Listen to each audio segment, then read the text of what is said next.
পরশুরামের লেখা গল্প অবলম্বনে নাটক লম্বকর্ণ।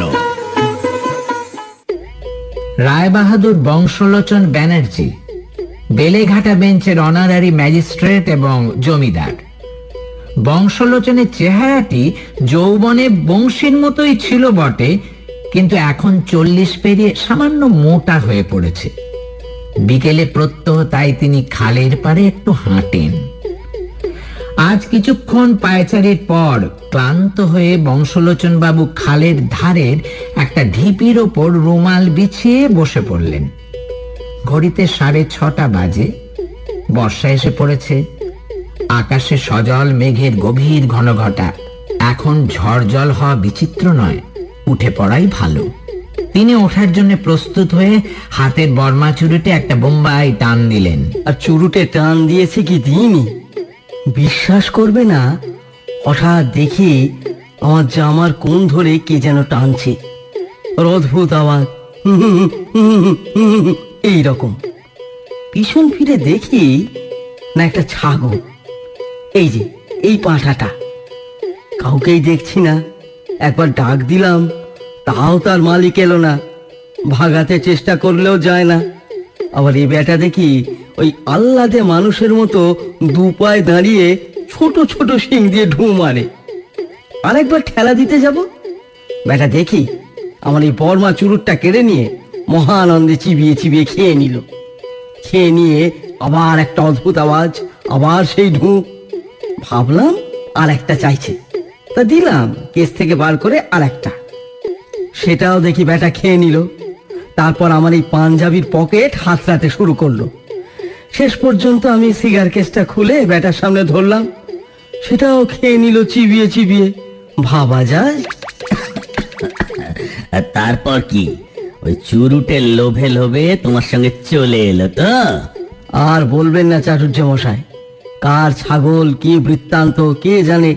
এ বেটা আবার তাড়ালেও যায় না, চলে এসেছে পেছন পেছনে। এখন জানেনই তো, গিন্নি আবার পশু পাখি দেখলেই সপ্তমে চড়ে যান। কি যে করি বুঝতে পারছি না। লোচন না, বেওয়ারিশ মাল বেশি দিন ঘরে রেখো না, বুঝলে? সাবার করে ফেলো। কাল রবিবার আছে, লাগিয়ে দাও। খারাপ বলেনি বিনোদ, দিব্যি পুরুষ টুপাটা খাসা কালিয়া হবে। ও আরে, আমার বউ না ऐसा গুলি কাবাব বানাতে পারে না। ও সারাদিন তোমার বউয়ের গপ্প করো না তো বিনোদ। আরে বেশি আদা বাটা দিয়ে হাঁড়ি কাবাবও জম্পেশ হবে। কি বলো বংশলোচন?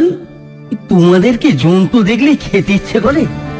একটা নিরীহ অনাথ প্রাণী আশ্রয় নিয়েছে, তাকে বল কালিয়া আর কাবাব। বংশলোচন খালের ধার থেকে ছাগলটা নিয়ে ফিরছিলেন।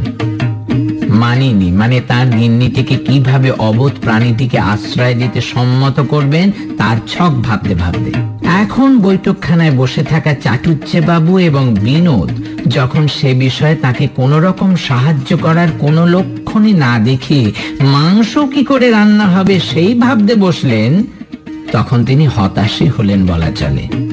সত্যি তো, মানুষের যত বয়স বাড়ে তত খাই খাই বাড়ে। বাচ্চারা তবু নিষ্পাপ, ওই ছাগলটির মতো।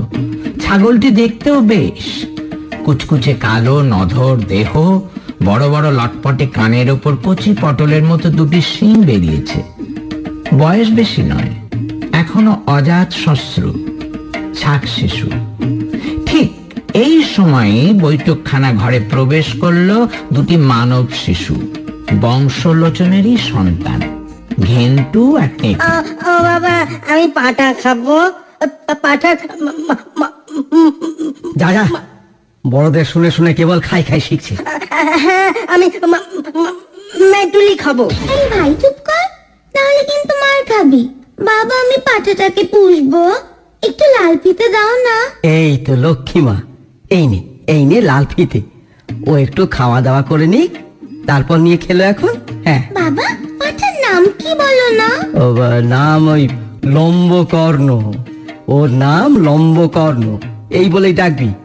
আচ্ছা টিপু, তোর মা এখন কি করছে রে? মা মা তো এক্ষুনি কল করে গেছে। ঠিক জানিস তো? বেশ, তাহলে 1 ঘন্টা নিশ্চিন্তি। শোন না মা, ঝিকে বল চট করে ঘোড়ার ভেজানো ছোলা 4টি এনে বারান্দায় যেন ছাগলটাকে খেতে দেয়। আর দেখ, বাড়ির ভেতরে এক্ষুনি ছাগলটাকে নিয়ে যাসনি যেন। হ্যাঁ, কিন্তু টেপি সে তো বাচ্চাই। উৎসাহে রাতিসজ্জে সে পিতৃ আজ্ঞা সম্পূর্ণ ভুলে গিয়ে ছাগলের গলায় লাল ফিতে জড়িয়ে টানতে টানতে তাকে নিয়ে একেবারে মানিনীর স্নান ঘরের সামনে গিয়ে হাজির হলো এবং মানিনীকে ডাকতে শুরু করলো। ও মা, মা, ও মা, মা, কি করছো? তাড়াতাড়ি বেরো না। কি হয়েছে? চেঁচামেচি করছিস কেন? এসো না তাড়াতাড়ি, লম্বকর্ণ দেখবে, এসো। মানিনী মুখ মুছতে মুছতে স্নানের ঘর থেকে বেরিয়ে এলেন, সঙ্গে সঙ্গে ঢুকে পড়লেন আবার। এ বাবা রে, এই কি কাণ্ড! ছি ছি ছি ছি ছি ছি ছি, ঘরের ভেতর পাঠাটাকে কে আনলে? আরে দূর দূর দূর! এই, কে আছিস? বাতাসি, শিগগির ছাগলটাকে বার করে দে। ঝাঁটা মার, ঝাঁটা মার! আরে, ওকে তো বাবা এনেছে, আমি ওকে পুষবো। হ্যাঁ মা, আমরা ঘোড়া ঘোড়া খেলবো। খেলা বার করে দিচ্ছি। ভদ্রলোকে আবার ছাগল পোষে। বেরো বেরো! ও দারোয়ান, ও চুকান্দার সিং! হুজুর! হাঁক দিয়ে চুকান্দার সিং হাজির হলেন। শীর্ণ খর্বাকৃতি বৃদ্ধ, গালপাট্টা দাড়ি, পাকানো গোঁফ, জাঁকানো গলা এবং সবচেয়ে জাঁকালো তার নাম। মূলত তার জোরেই সে চোট্টা এবং ডাকুর আক্রমণ থেকে দেউড়ি রক্ষা করেন। কিন্তু ইতিমধ্যে অন্দরে হট্টগোল শুনে রায়বাহাদুর বুঝলেন যুদ্ধ অনিবার্য। মনে মনে তাল ঠুকে বাড়ির ভেতরে এলেন। মানিনী তার প্রতি দৃকপাত না করি দারোয়ানকে বললেন, ছাগলটাকে আধি নিকাল দেও, একদম ফটকের বাইরে, নেই তো এক্ষুনি সৃষ্টির শ্রাদ্ধ করবে। বহুত আচ্ছা, চুকন্দার তো বলে ফেলল। কিন্তু বংশলোচন পাল্টা হুকুম দিলেন, দেখো চুকন্দার সিং, এই বকরি গেটের বাইরে জায়গা তো তোমারা নকরি ভি এই বকরির পিছন পিছনে চলা জায়গা। বহুত আচ্ছা। চুকন্দারের চেঁচানিতে বিরক্ত হয়ে মানিনী স্বামীর প্রতি একটি অগ্নিময়ী নয়নবান হেনে মেয়ের কান ধরে টানতে টানতে নিয়ে চলে গেলেন। চ চ, রাতে তোমাকে খেতে হবে না হতচ্ছাড়া মেয়ে। আজ রাতেই শেষ। কাল থেকে তুমি আর তোমার বাবা ছাগল নিয়ে ছাগলের দুধ, ছানা, ননি যা পাও খেয়ে বেঁচে থেকো। আমি হাটখোলা চলে যাব। হাটখোলায় মানিনীর পিতৃগৃহ। তবু বংশলোচনা ছাড়ার পাত্র নন। তিনিও অ্যাবাউট টার্ন করে মার্চ করতে করতে সিঁড়ি বেয়ে নেমে বৈঠকখানায় যাওয়ার সময় গম্ভীর গলায় মেয়েকে উদ্দেশ্য করে যুদ্ধভেরি বাজিয়ে গেলেন। এপো, বাতাসিকে বলে দে বৈঠকখানায় আমার বিছানা দিয়ে যেতে। আমি এই নিচে যাচ্ছি, আর সিঁড়ি ভাঙতে পারবো না। আর ঠাকুরকে বলে দে আমি মাংস খাবো না আজকে, শুধু খান কত কচুরি, একটু ডাল আর পটল ভাজা।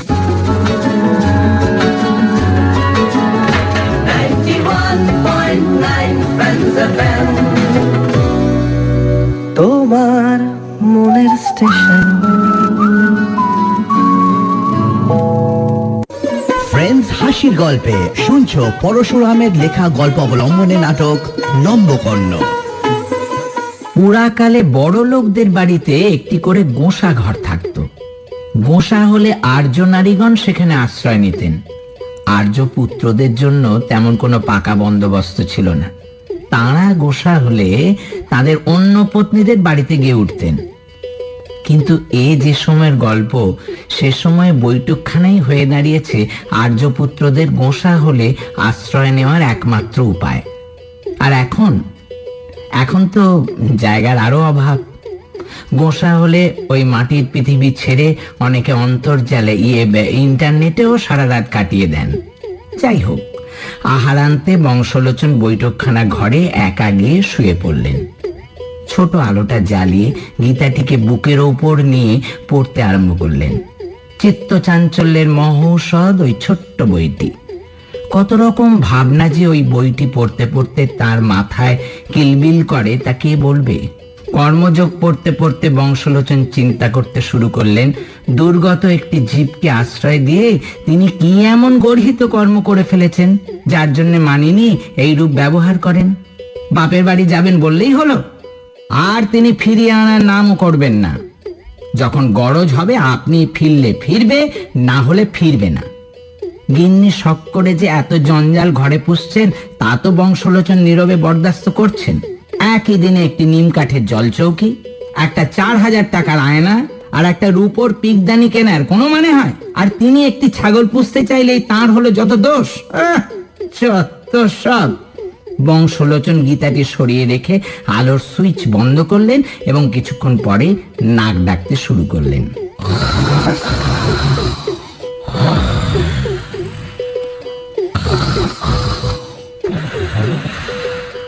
লম্বকর্ণ বারান্দায় শুয়ে জাবর কাটছিল। দুটো বর্মা চুরুট খেয়ে তার ঘুম তো চটে গেছে, আর সবচেয়ে বড় কথা, তার এখন আরো বর্মা চুরুট খেতে ইচ্ছে করছে। রাত 1টা নাগাদ জোর হাওয়া উঠল। ঠান্ডায় সে বিরক্ত হয়ে পড়ল। বাঁধার দড়িটাকেও চিবিয়ে চিবিয়ে বেমালুম খেয়ে ফেলে সে বৈঠকখানার দিকে পা বাড়ালো। সেখান থেকে মিটমিটে আলো আসছে। সে খোলা দরজা দিয়ে ঘরে ঢুকলো। আবার তার খিদে পেয়েছে। ঘরের চারিদিকে চেয়ে সে ফরাসের কোণের একরাশ খবরের কাগজ চিবিয়ে দেখল বিশ্রী বিশ্রী। অগত্যা সে গীতার 3 চ্যাপ্টার খেয়ে নিল। উফ, গীতা খেয়ে তার গলা শুকিয়ে গেল। জলের খোঁজে এদিক ওদিক তাকিয়ে সে প্রদীপের কাছে গিয়ে রেড়ির তেল চেখে দেখল বেশ সুস্বাদু। চকচক করে খেয়ে নিল। তখনই আবার তার নাকে প্রবেশ করলো বর্মা চুরুটের গন্ধ। বংশলোচন নাক ডাকিয়ে ঘুমোচ্ছিলেন আর স্বপ্ন দেখছিলেন মানিনীর সঙ্গে সন্ধি স্থাপন হয়ে গেছে। হঠাৎ গোঁফের ওপর ভেজা ভেজা কি ঠেকতে মৃদু হেসে জিজ্ঞাসা করলেন, কখন এলে? ততক্ষণে লম্বকর্ণ তার বর্মা চুরুটের গন্ধওয়ালা গোঁফটা অর্ধেক খেয়ে ফেলেছে। বিকট চিৎকার করে জেগে উঠলেন বংশলোচন। মেরে ফেলে রে, মেরে ফেলে! চোর, চোর, বাঘ! এই চুকুন্দর সিং, জলদি আও, দরকে আও! উফ উফ, মেরে ফেলে! গোঁফটা খেয়ে নিয়েছে রে। সকলেই হুলস্থুল গতিতে নেমে এলেন। বংশলোচন ক্রমশ প্রকৃতিস্থ হলেন। লম্বকর্ণ 2-4 গা খেয়ে ব্যা ব্যা শুরু করলো। বংশলোচন ভাবলেন, আরে অবোধ, এইভাবে আমার মুখ ডোবালি, গোঁফ চেবালি, এর চেয়ে তো বাঘ হলেও ভালো ছিল। মানিনীও খুব চিন্তিত হয়ে পড়েছিলেন, কিন্তু বংশলোচনের এই নাকাল অবস্থা দেখে তিনি সামান্য আনন্দিত যে হলেন না তা কিন্তু নয়। তিনি ভাবলেন, বেশ হয়েছে। বংশলোচনের আর কিছুই মানিনীর ভালো লাগুক বা না লাগুক, তার সুললিত গোপচোরার প্রতি প্রীতি তিনি জনান থেকে বহুবার প্রকাশ করেছেন। সেই গোপ যখন লম্বকর্ণর উপদ্রবে পুরোটাই উড়িয়ে দিতে হলো, তখন বংশলোচন স্থির নিশ্চিত হয়ে গেলেন এ বাড়িতে আর লম্বকর্ণে ঠাঁই হওয়া মুশকিল খুবই। আয়নায় নিজের গোপহীন মুখখানি দেখতে দেখতে বিমর্ষ মনে তিনি ঠিক করলেন ছাগলটিকে বিলিয়ে দিতে হবে। লোক খোঁজার দায়িত্ব বর্তালো সেই চুকন্দর সিং এর উপর।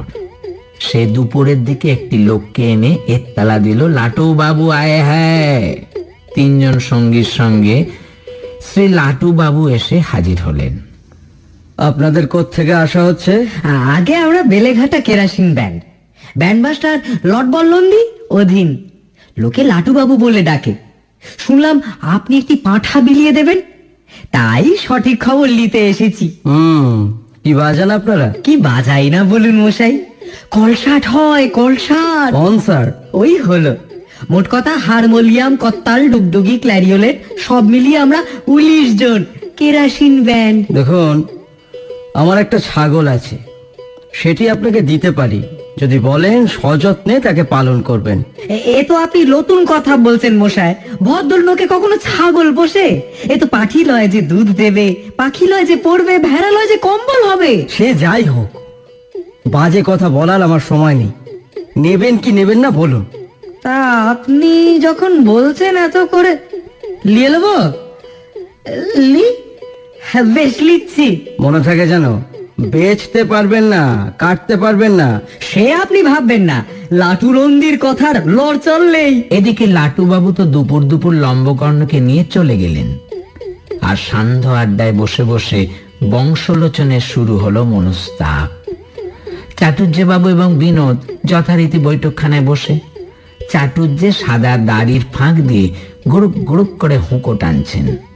বিনোদ তাস নিয়ে একা একাই ব্যস্ত, আর বংশলোচন নতুন একখানা গীতা নিয়ে পড়তে বসেছেন।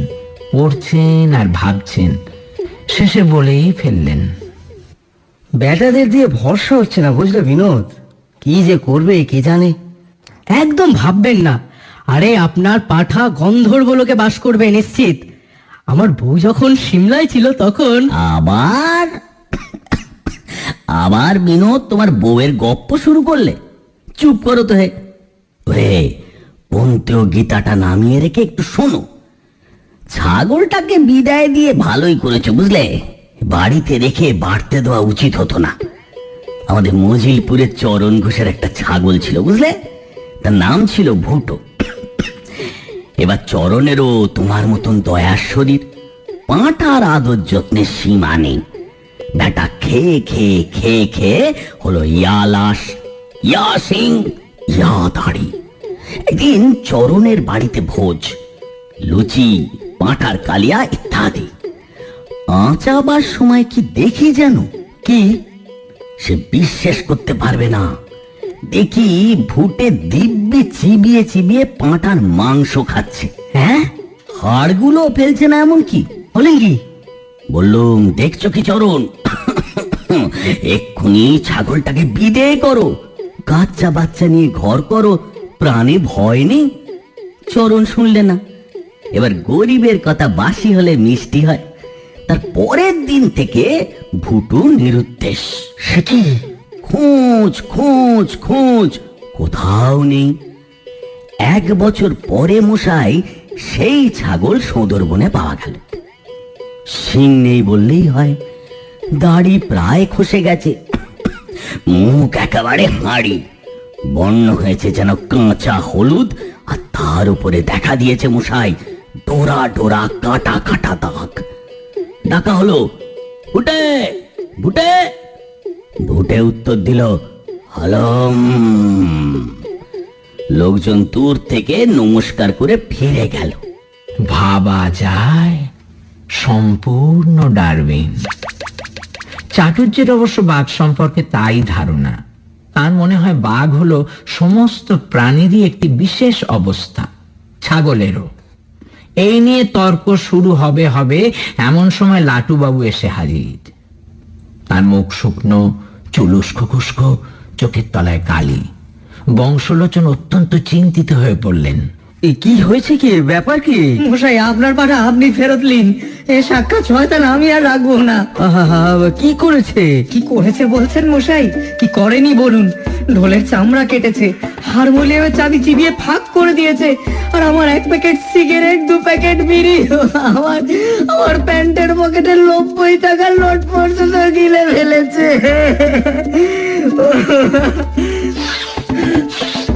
আমার সব গেছে, বেলেঘাটা ব্যান্ড আর নেই। কোন রকমে পালিয়ে এসেছি নিয়ে, নইলে আমাদেরও সে গিলে ফেলতো আর আস্ত রাখতো না। ইয়ে, একটা জোলাপ দিলে হয় না? আমি মরছি টাকার শোকে, আমাকে জোলাপ দেবেন? কেমন মানুষ আপনি? না না, ইয়ে তোমাকে না, আমি ছাগলটাকে দিতে বলছি। হায় হায় হুজুর, এখনো ছাগল চিনলেন না? ও সব তার হজম হয়ে গেছে। স্টিলের কত্তাল যে হজম করতে পারে, তার কাছে 90 টাকার নোট এমন কি ব্যাপার?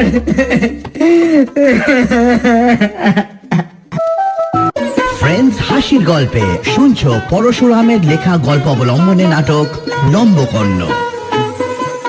বেশি দর কষাকষির মধ্যে না গিয়ে বংশলোচন লাটুকে 100টি টাকা দিয়ে বিদায় করলেন। এদিকে লম্বকর্ণ ফিরেছে শুনে টেপি ছুটে এলো। পুরানি, শিগগিরই গিয়ে তোমার মাকে বলো তো, কাল আমরা এখানে খাবো লুচি আর পাঁঠার মাংস। বাবা আর মাংস খায় না। সে কি হে? লম্বকর্ণকে আশ্রয় করে বিশ্বের সমস্ত পাঁঠার প্রতি তোমার প্রেম জেগে উঠলো নাকি? আচ্ছা, তুমি না খাও, আমরা তো আছি। জেঠু, এখন তো সে হচ্ছে না। বাবা মা ঝগড়া চলছে, কথাটি নেই। ভারী পেকেছেন, কথাটি নেই, সব তুই জানিস। বাইরে মা তবে দোতলার টাকার কথা আমায় কেন বললো, তোমায় না বলে? ওহে রায় বাহাদুর, কন্যাকে বেশি ঘাটাবেন না, তবে কিন্তু সব তথ্য বেরিয়ে পড়বে। অবস্থা বেশ সঙ্গীন তবে। আরে একদিনে তো সব মিটে যেত, ওই ছাগলটাই তো মুশকিল বাঁধালে। বেটা ঘর বেদি বিভীষণ, তা তোমারই বা এত মায়া কেন? আরে খেতে না পারো বিদে করে দাও, জলে বাস করে কুমিরের সঙ্গে বিবাদ করো না হে। দেখি কাল যা হয় একটা কিছু করা যাবে। এই রাত্রিও বংশলোচন বৈঠকখানায় বিরহের কণ্টক শয্যায় শয়ন করলেন। লম্বকর্ণকে আস্থা বলে বেঁধে রাখা হলো, সুতরাং তারও কিছু করার ছিল না।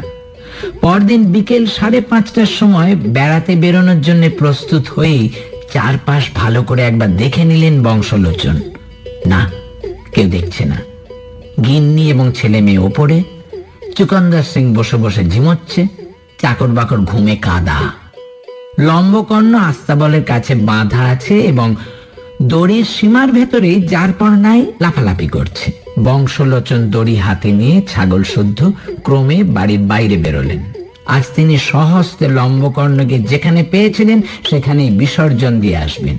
তারপর যা থাকে তার কপালে। পরিচিতদের সঙ্গে দেখা হয়ে যাওয়ার ভয়ে গলিগুজি দিয়ে যাওয়ার সময় এক প্যাকেট বার্মা চুরুট কিনে পকেটে পুরলেন তিনি। যথাস্থানে এসে বংশলোচন বার্মা চুরুটের প্যাকেটটি একটি জায়গায় রেখে দিলেন। লম্বকর্ণ একটিকেই তাড়িয়ে তাড়িয়ে খেতে ব্যস্ত হয়ে পড়ল। একদিন এসে বুঝেছে তামাক অল্প অল্প করে অনেকবার খাবার জিনিস, একেবারে অনেকটা খেয়ে নিলে মাথা ঘোরে। এই ফাঁকে পকেট থেকে একটি কাগজ বের করে বংশলোচন লিখলেন, এই ছাগল বেলেঘাটা পুলের ধারে কুড়িয়ে পেয়েছিলাম, প্রতিপালনে অসমর্থ হয়ে আবার এখানেই রেখে গেলাম। আল্লাহ কালী যিশুর দিব্যি, একে কেউ মারবেন না। লেখার পর কাগজটা ভাঁজ করে একটা ছোট্ট টিনের কৌটোর মধ্যে পুড়ে লম্বকর্ণর গলায় ভালো করে বেঁধে দিলেন। তারপর ভারাক্রান্ত মনে শেষবার তার গলায় হাত বুলিয়েই পেছন ফিরে হনহন করে হাঁটতে শুরু করলেন তিনি। দূরে এসেও বারবার বংশলোচন পিছু ফিরে দেখতে লাগলেন। লম্বকর্ণ চুরুটটি খেয়ে ফেলে এদিক ওদিক চাইছে, যদি তাকে দেখতে পায় নির্ঘাত পেছন পেছন আসবে। হাঁটার বেগ আরো বাড়ালেন তিনি। আর পারা যায় না, হাত ধরছে। পথের ধারে একটা তেঁতুল গাছের তলায় বসে পড়লেন তিনি। ভাবতে লাগলেন তিনি একা আর কত করবেন, সকলেই তার উপরে রুষ্ট। এই হতভাগা কৃষ্ণের জীবকে আশ্রয় দিতে গিয়ে আরেকটু হলে দাম্পত্য বিভ্রাট ঘটছিল। হায় রে সত্য যুগ, যখন শিবি রাজা শরণাগত কপতের জন্য প্রাণ দিতে গিয়েছিলেন, মহিষীর ক্রোধ, সভাসদদের বেয়াদবি, কিছুই তাকে ভোগ করতে হয়নি। এ কি? হঠাৎ চোখ তুলে বংশলোচন দেখলেন যেন সত্যযুগ আগত প্রায়। আকাশে যেন রাম রাবণের যুদ্ধ লেগেছে। মুহুর্মুহু আকাশের পর্দা চিরে যাচ্ছে বৈদ্যুতিক অশ্বিনী সংকেতে। দুর্যোগ এসে পড়েছে, প্রচন্ড দুর্যোগ। ঈশান কোণ থেকে হাওয়া শুরু হয়েছে। তাল গাছগুলির মাথা ডাইনির বিনুনির মতো ভয়ঙ্কর দোল খাচ্ছে। কাকের দল আর্তনাদ করে ছিটকে পড়তে পড়তে আঁকড়ে ধরছে ডাল, সেই ডাল ভেঙে তাদের নিয়েই উড়ে চলে যাচ্ছে। হঠাৎই প্রবল বর্ষণ শুরু হলো। মোটা নীরের জলধারা নেমে এলো বংশলোচনের উপর। তিনি উঠতে গেলেন, পারলেন না। এতক্ষণ হেঁটে তার বুক ধরপড় করছে, আর তিনি আতঙ্কিত বটে। উঠতে পারছেন না, হাত পা যেন শীতল বৃষ্টির ধারায় জমে যাচ্ছে। নিজেকে অভিসম্পাত করতে ইচ্ছে হচ্ছে। মান, ইজ্জত, কাপড় চোপড় সব গেল, এখন প্রাণটা রক্ষা পেলে হয়। হায় রে হতভাগা ছাগল। এই সময় বংশলোচনের চোখের সামনে একটা উগ্র বেগুনি আলো। পাশের নারকেল গাছটার মাথায় বাজ পড়ল। রাশি রাশি সর্ষের ফুল। জগৎ লুপ্ত, তুমি নেই, আমি নেই। বংশলোচন অজ্ঞান হলেন। বংশলোচন চোখ খুললেন। তিনি কি মারা গেছেন? মারা গেলে লম্বকর্ণর ঘাড়ে চাপবেন অবশ্যই। মানুষের ভূত ঘাড়ে নিয়ে ওই ছাগল কি করে তিনি দেখে নেবেন এইবার। হয়তো কাঠের পরিচিত কাজ, রেলিং, নিজের পালঙ্কে শুয়ে আছেন তিনি। পাশে মানিনীর অশ্রুসিক্ত মুখ। তিনি আনন্দে আবার চোখ বুজে ফেলতে যাচ্ছিলেন, হঠাৎ ওকে ঘরের মেঝেতে ওটা এখনো দাঁড়িয়ে আছে। তিনি প্রায় লাফিয়ে উঠলেন। ওটা আবার এসেছে, নিয়ে আয় তো লাঠিটা এক্ষুনি। করো কি মেরো না। ও বেচারা বৃষ্টি থামতেই ফিরে এসে তোমার খবর দিয়েছে, তাই তো তোমাকে ফিরে পেলুম, নিয়ে এলাম আমরা সবাই গিয়ে। আমার মিষ্টি সোনা, দেখো না আমি ঘরে কাউকে থাকতে দিইনি ওকে ছাড়া। আর কি? আমি ওকে এক প্যাকেট বার্মা চুরুট কিনে দিয়েছি। এইবার আনন্দে রায়বাহাদুর বংশলোচন চোখটা আবার বুঝেই ফেললেন। ওম হরি মধুসূদন। লম্বকর্ণ রায়বাড়িতে আশ্রয় পেল এর বছর দুয়েক পরের কথা। মানিনী দেবী একটি বড় আয়নার সামনে দাঁড়িয়ে উদাস নয়নে নিজেকে নিরীক্ষণ করছেন। এমন সময় একজোড়া গোঁফের প্রতিবিম্ব তার কাঁধের ওপর ফুটে উঠল। শ্রোতা অনুমান করতে পারছেন নিশ্চয়ই, এই গোঁফের মালিক রায় বাহাদুর বংশলোচন। লম্বকর্ণ কীর্তির পর তার গোঁফ আবার গজে উঠেছে। মানিনী দেবী কিন্তু আজ গোঁফটিকে দেখে ছোট্ট একটি দীর্ঘশ্বাস ফেললেন। কি সুখেই যে মোটা হচ্ছি। তা আমি থাকতে তোমার সুখের অভাবটা কিসে? আমি কি ভালো নই? তুমি তো ভালোই, আমি মন্দ। ও কি কথা, অভাব কিসের তোমার? হুকুম করলেই তো হয়। বয়স তো বেড়েই চলেছে গো। ধম্মকম্ম আর কিছুই হলো না। কেন কেন? এই তো আগের বছর গয়া, কাশী, বৃন্দাবন ঘুরে এলে। তার ফল আর কদিন টিকবে? ইচ্ছে হয় একটু মন্তর টন্তর নি। মন্তর টন্তর? তা বেশ, ভালো কথা। আমি চাটুর্য মশাইয়ের সঙ্গে আজকেই কথা বলছি। কিন্তু বংশলোচনের মন খচখচ করে উঠল। এ যদিও একদিকে ভালো, ধর্মকর্মের বদলে যদি দেশোদ্ধারের ভূত মানিনীর মাথায় চাপতো তবে তার রায় বাহাদুর পদের যে কি হতো তিনিই জানেন। কিন্তু গুরু যদি সেই অসীমের আসনটিকে দেখিয়ে দিয়ে ক্ষান্ত থাকতেন তাহলে না হয় হতো। কিন্তু গুরু সাধারণত নিজেই অখণ্ড মণ্ডলাকারের পদটি ধারণ করে বসেন। তার এবং মানিনীর দাম্পত্য জীবনে অসংখ্যবার প্রীতির শৃঙ্খল মেরামত করতে হয়েছে, কিন্তু আজ পর্যন্ত দুজনের মধ্যে তৃতীয় কেউ ঢোকেনি। এখন এই গুরুর অনুপ্রবেশ গুরুতর হয়ে পড়লে তো মুশকিল। এই যে ধর্মের ব্যাপারে ঈর্ষা অভিমান, এ তো শোভা পায় না। যাই হোক, সান্ধ্য আড্ডায় চাটুর্যের কাছে বংশলোচন পত্নীর প্রস্তাব পারলেন। তোমার সংকল্প অতি সাধু, তবে একটা সৎ গুরু দরকার। তোমাদের পৈতৃক গুরুকুলে কেউ বেঁচে নেই? হ্যাঁ, বেঁচে আছেন, তবে তিনি আর ওই ব্যবসায় নেই। থিয়েটারে আবদাল্লা সাজেন। ঘোর বিপদ। কিন্তু এখন তো আর আগেকার দিন নেই। এখন এমন গুরু চাই যার চেহারা দেখলে মন খুশি হয়, বচন শুনলে প্রাণ আনচান করে। ঘোর কলি, সর্বত্র প্রতিযোগিতা। এই সময় বিনোদ ঘরে ঢুকলো। বিনোদ বংশলোচনের শ্যালক। সে এসে বলল, আপনারা আর ও নিয়ে মাথা ঘামাবেন না, দিদি গুরু ঠিক করে ফেলেছেন। ও কে? আরে বালিগঞ্জের খলবিদং স্বামী। উফ, এইসা সুন্দর গাইতে পারেন, চেহারাটিও তেমন। বয়স এই ধরুন এই আপনার থেকে কিছু কম হবে। শুনেছি ছেলেবেলা থেকেই একটা উদাস উদাস ভাব। টেনিস খেলতে খেলতে কতবার যে অজ্ঞান হয়ে পড়েছেন। সংসারে যতদিন ছিলেন নাম ছিল পরাণ সরকার। তারপর স্ত্রী বিয়োগ হতেই স্বামী হয়েছেন। এখন প্রায় 200 শিষ্য আর 400 শিষ্যা। ও, তা একেবারে সব ঠিক, মানে দীক্ষা টিক্ষা হয়ে গেছে নাকি? দিদি কি কম চালাক? কাল স্বামীজিকে নিয়ে আসছি। এখন হপ্তাখানেক প্রবেশনে থাকবেন, তারপর দিদির যদি ভক্তি দক্তি হয় তবে মন্ত্র নেবেন। উত্তম উত্তম। তাই গুরুটির সন্ধান দিল কে?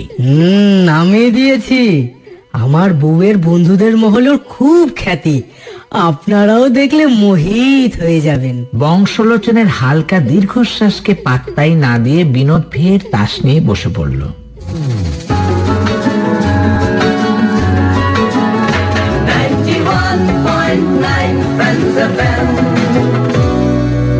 তোমার মনের স্টেশন। ফ্রেন্ডস হাসির গল্পে শুনছো পরশুরামের লেখা গল্প অবলম্বনে নাটক নম্বকর্ণ।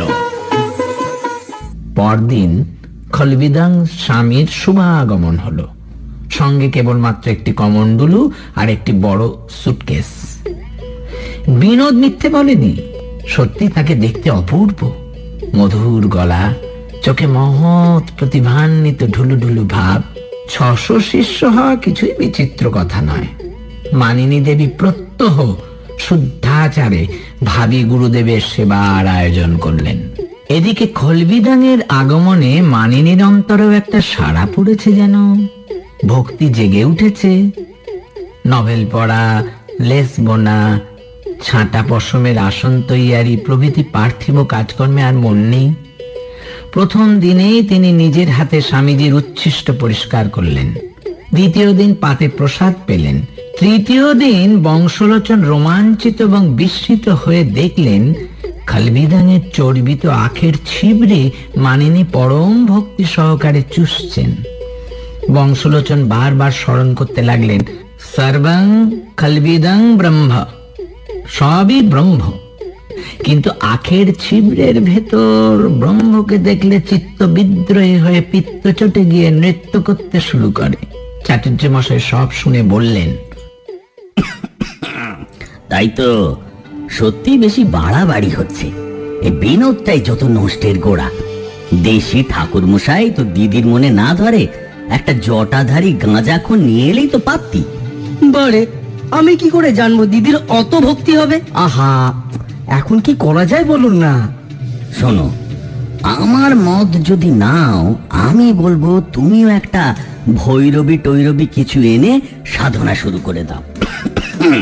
বিষে বিষক্ষয় হয়ে যাক। আর যদি সাহস থাকে তো গৃহিণীকে মনের কথা খুলে বলো এবং খলবিদংকে অর্ধচন্দ্র দাও। সে কাজে আমিও তোমাকে সাহায্য করতে পারি। এই রে, এই তাহলে কিন্তু দিদি ভয়ঙ্কর চটে যাবে। কথাটা ভয়ঙ্কর সত্য, ভয়ঙ্কর সত্য। মানিনী এমনিতেই একগুঁয়ে মহিলা, তার উপর তার ধর্মাচরণে বাধা দিলে তিনি যে কি করবেন সে কথা বলাই বাহুল্য। বংশলোচন আবার তার সেই গীতা বুকে করে আকুল চিন্তা সাগরে হাবুডুবু খেতে লাগলেন। চাটুর্য মশাই তো কিছুই বিহিত করতে পারলেন না। বিনোদ আবার মুখ লুকিয়ে ঘুরে বেড়াতে লাগলো। এদিকে গুরুর প্রভাব প্রতিপত্তি ক্রমাগত বেড়েই চলেছে। তার প্রাত্যহিক খাওয়া দাওয়া সাধারণ মানুষের মতোই। সকালে 3 কাপ চা, জলখাবারে একটু লুচি, দুপুরে অল্প ভাত ও মাছ, বিকেলে 1 গ্লাস দুধ, রাতে রুটি, মাংস, ক্ষীর প্রভৃতি। জীবনযাপনও তিনি করেন সাধারণই। সাধারণ ঘরে বসে বইটই পড়েন আর সন্ধ্যেবেলা মধুর কণ্ঠে ধর্ম ব্যাখ্যা, সঙ্গীত এবং ঘুঙুর পড়ে ভাবনৃত্য দেখান। বংশলোচন দেখেন সারাদিনই যেন মানিনী এই সন্ধ্যেবেলাটির জন্য অপেক্ষা করে আছেন। হায় হায় হায় হায়, কে তাকে রক্ষা করবে? ভগবানের ওপর হাল ছেড়ে দিয়ে বসে থাকা ছাড়া বংশলোচনের আর কোনো গত্যন্তর রইল না।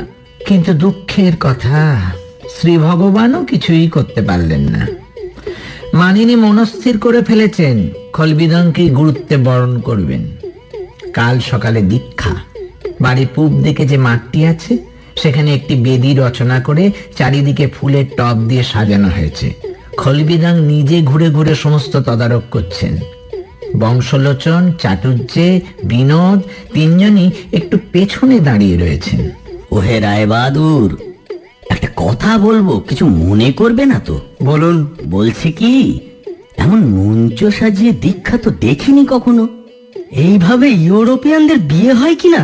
বংশলোচনের রোষ কষায়িত নয়নের দিকে চোখ পড়তেই বিনোদ আর কিছুই না বলে মানে মানে স্থান ত্যাগ করল। নেহাত মানিনীও একটু পেছনে দাঁড়িয়ে সব দেখছেন, না হলে আজ একটা। বংশলোচন মনের রাগ মনেই শান্ত করলেন। এদিকে খলবিদং গুনগুন করে গান গাইতে গাইতে পায়চারি করছে। হরে কৃষ্ণ কৃষ্ণ কৃষ্ণ হরে হরে, হরে রাম রাম রাম হরে হরে। এমন সময় তার নজরে পড়ল মাঠের শেষে একটা বৃহদাকার ছাগল তাকে সতৃষ্ণ নয়নে নিরীক্ষণ করছে। খলবিদং দেখেছেন স্বামী হওয়ার পর থেকেই জন্তু জানোয়াররাও তার কথা শোনে, তার কাছে আসতে চায়, তাকে পথ দেখিয়ে নিয়ে যায়।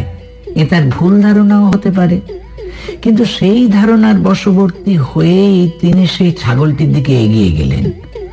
শ্রোতারা এই ছাগলটিকে চেনেন, এর নাম লম্বকর্ণ। মানিনীর অত্যধিক আদর এবং সপ্তাহে একটি করে বার্মা চুরুটের বাক্স পেয়ে পেয়ে সে ফুলে উঠেছে। এখন তার নবীন যৌবন। লম্বকর্ণ মানুষ হলে তাকে এ বয়সে তরুণ বলা যেত, কিন্তু সে ছাগল হয়েছে তাই লোকে তাকে বোকা পাঁটা বলে। স্বামী লম্বকর্ণকে দেখে প্রসন্ন বদনে বললেন, শ্রী ভগবানের কি অপূর্ব সৃষ্টি এই জীবটি। বেঁচে থাকা যে আনন্দ তা এতে পূর্ণ মাত্রায় বিদ্যমান। প্রাণশক্তি যেন সর্বাঙ্গে উথলে উঠছে। কি ঘন মসিবর্ণ কালো এর লোম, যেন শ্যাম। দেখো দেখো, তোমরা দেখো, ভগবান সকলের মধ্য দিয়ে এইভাবেই কাছে আসেন। স্বামীজি মাঠের নরম ঘাসের ওপর বসে পড়লেন এবং এক মুঠো ঘাস ছিঁড়ে নিয়ে ডাকলেন, আহ আহ আহ আহ আহ। লম্বকর্ণ এলো না, বরং সন্দিগ্ধ দৃষ্টিতে স্বামীজির দিকে চাইল এবং আস্তে আস্তে পিছু হটতে শুরু করলো। স্বামীজি বললেন, আহা, অবোধ জীব কিঞ্চিত ভীত হয়েছে। আমাকে এখনো চেনে না কি না?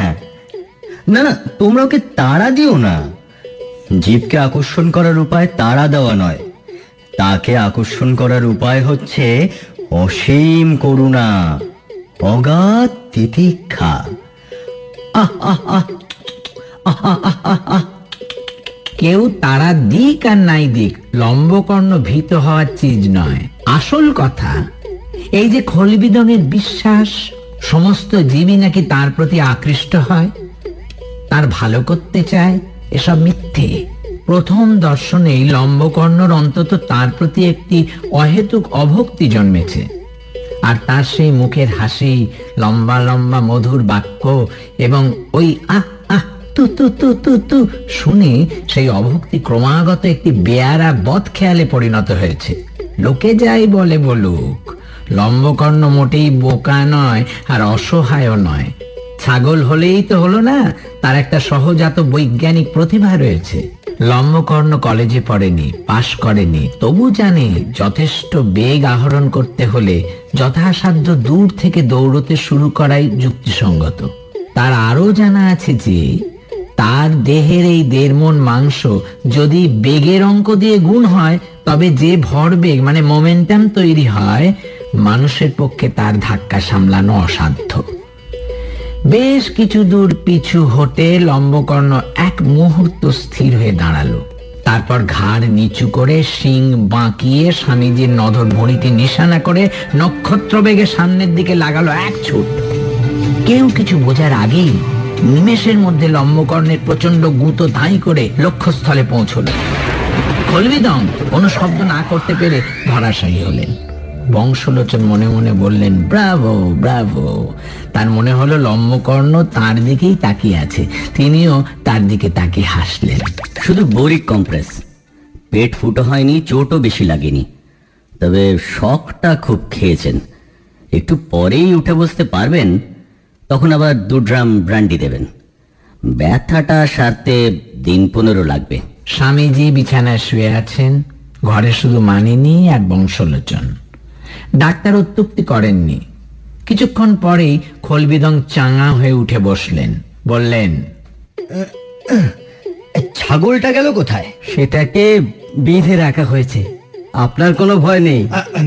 ভয় ভয় আমি কোনো শালার করি না, কিন্তু ছাগলটাকে এক্ষুনি মেরে তাড়াতে হবে। ও পাপী, ওটা মূর্তিমান পাপ। বলেন কি মশাই? আপনি না বলেন পাপকে ঘৃণা করো, পাপীকে নয়। আপনি তো করুণার অবতার। তা আজ যদি আপনি পাপীকে ক্ষমা না করেন, সে বেচারা দাঁড়ায় কোথায়? আর লম্বকর্ণের স্বভাবটা ঠিক হিংস্র নয়। রোদ লেগে আজই বোধহয় ওর ব্লাড প্রেশার একটু চড়ে গিয়েছিল। আর বিনোদ বলছিল ওর বউ নাকি এক ছড়া গাঁদা ফুল খাইয়েছিল ওকে।